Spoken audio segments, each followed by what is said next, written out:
Les sombres souvenirs des affres et de la guerre sèment dans nos esprits les grains de la colère.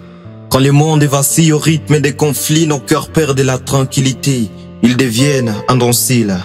Emportés par les vents de ces jours funestes, la peur nous rend fiers, la douleur nous conteste.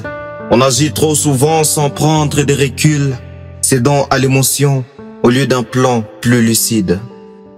Las, au lieu de l'amour, nous partageons la haine.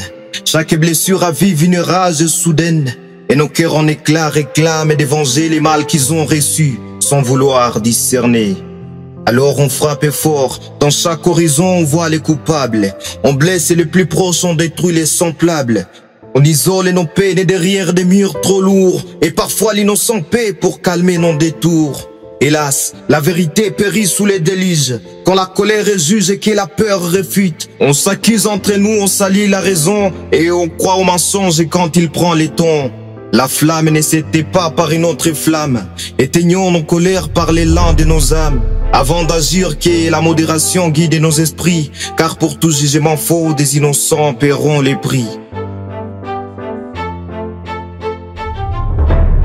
Revenons à l'humain, tout ce qu'on a perdu avant que l'ombre n'efface ce qu'on a construit. Car la paix n'est née ni du sang ni des cris, mais d'un regard sincère tandis sous l'averse meurtrie. Souviens-toi qu'un cœur brisé peut encore comprendre, et qu'un silence est partagé vaut mieux qu'un mot à fendre. L'histoire nous observe, et si l'on recommence, c'est l'écho de nos fautes qui clamera la sentence.